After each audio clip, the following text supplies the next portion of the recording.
Another special treat in the studio. We're here with Katie Travis from Phantom of the Opera. Katie, good morning. Good morning. How are you? I'm great. How are you? We are fantastic. Good. Love that. Bright-eyed and bushy-tailed for someone who was up late last night. Yes. Uh-huh. I saw Mumford & Sons last night. Here in town. I heard it was a fantastic show. It was awesome. Yeah. It was an awesome show. Yeah. Don't you have a musical to kind do? of obligation here in town? I do. I had to be very quiet during the concert. Actually, I texted my friends things so that we wouldn't talk. Right. Because it's like so loud. But yeah. Yeah. Sorry, I can't perform. My voice is gone. Well, Phantom of the Opera is at the Orpheum. It started already, and it's running through May 1st. And so, is this your first time doing Phantom? This is. I've been doing the show for about a year and a half now, traveling around the country with it. But this is the first time I've been doing this role, for sure. Yeah. Do you like it?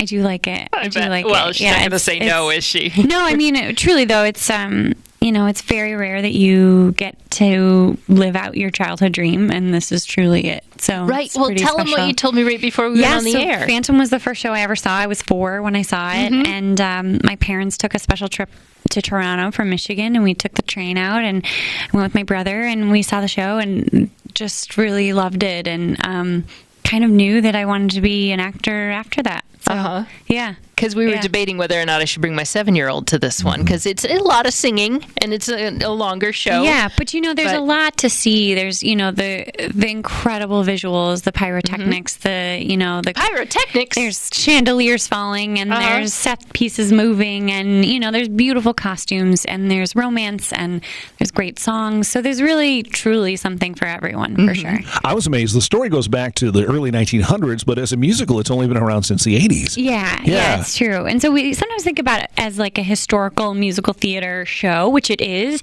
but it's been running for 27 years, and we're lucky that people still continue to love it and go to it and are passionate about it, for sure. Longest running Broadway musical to this day. This is true.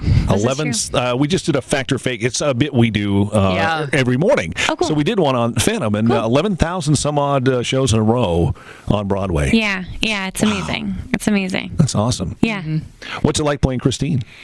Playing Christine is pretty amazing. I mean, it's really demanding vocally, for sure. And so, I have to kind of dedicate my life to the demands of what the show is. And like going to concerts. Yeah.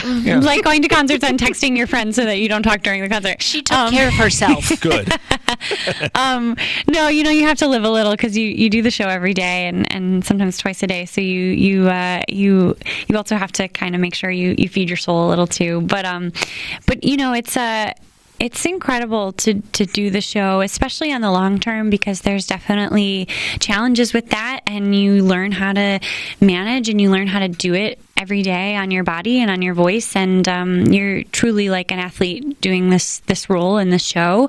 And we travel a lot, so we were just in Syracuse and we came here now, and so there's different climates and different temperatures and all of these things that you're sort of dealing with, allergies, pollens, all these things I didn't think about when I knew I was going to be on the road. So you learn as you go, but it's incredible to be doing this role, for sure.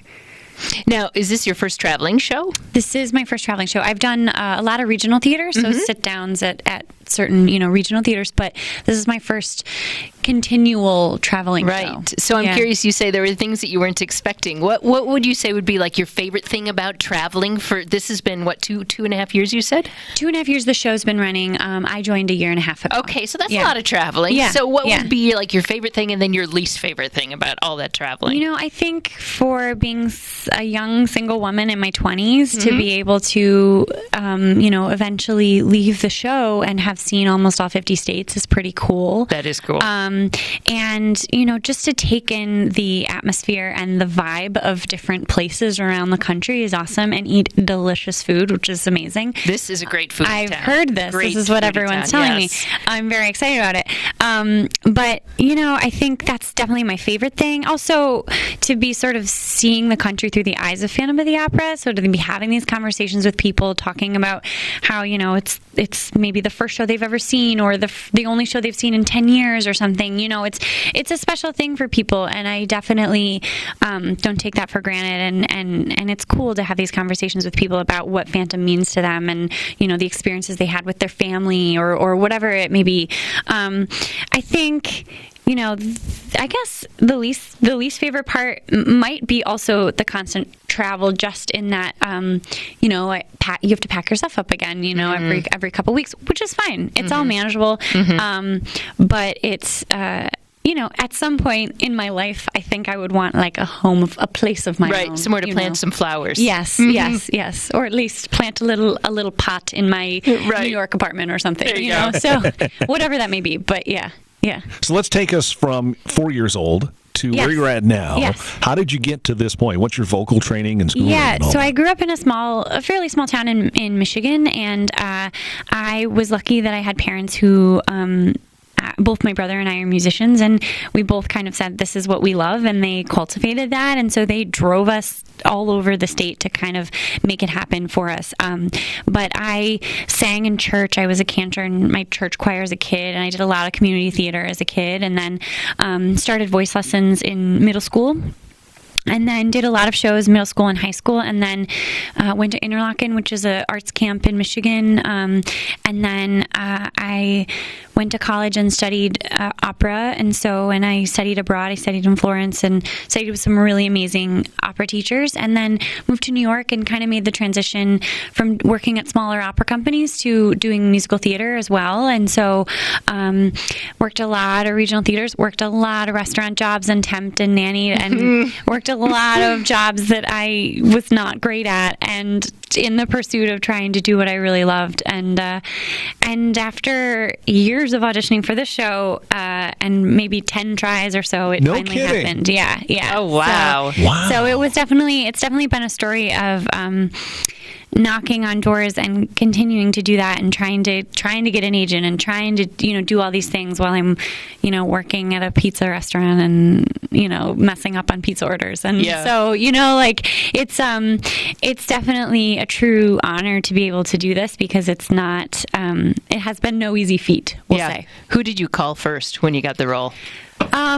Well, what's funny is I was nannying. I was walking a little girl across the street, and I knew that it was down to me and a couple other people, I think. And so my agent called, and I was like, I have to answer this, even though I'm like walking a girl across the street. So I like walked her across the street. I answered the phone, and he told me I got it. And so then I called either my parents or my brother. Definitely like my parents and my brother were like in a chunk together. Right. And then I called like my best friends, and and everyone was just so, it was beyond, everyone was just so excited, just because it wasn't like a first go and a random thing for me. It was something that I had been pursuing for my whole life, and it didn't happen right away, and then it finally did, which it doesn't happen for everyone. So that's the thing that's really cool and exciting about doing this, for sure. That is awesome. Yeah. Congratulations. Thanks. Yeah. Thank you. Give us a little background between the Phantom and you and the relationship.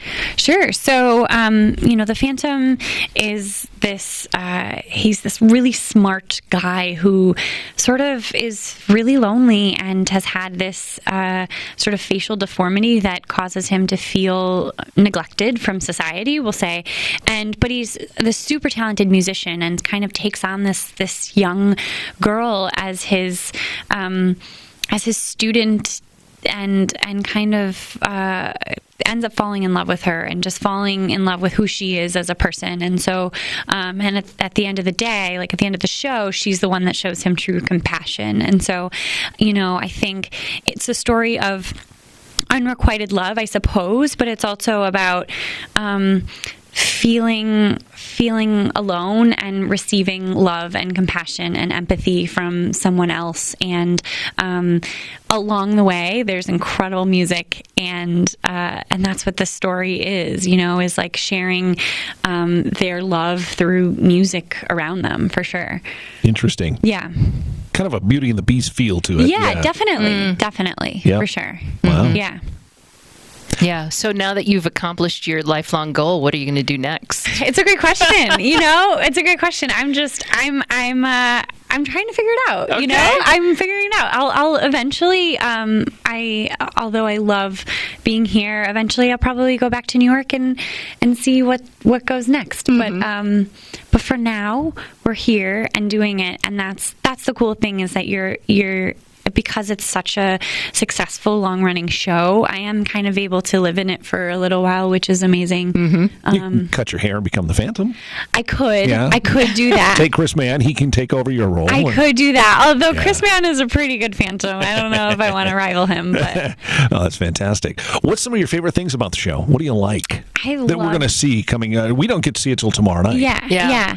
I mean, I love the music. I think there's something everyone can take from it or leave humming of the music in the show for sure.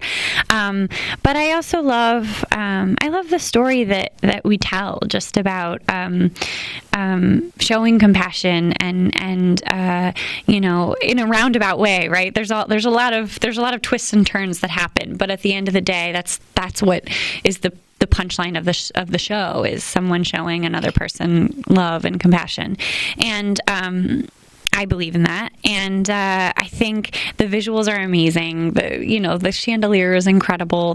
We have these, crazy pyrotechnics, and our crew, who, as we're speaking, is still loading in and has been loading out and in since Sunday, and doesn't sleep. I mean, it's an incredible crew, and they make this show look and sound amazing for sure. And so I think there's a lot to be excited about visually, through your audibly through your ears.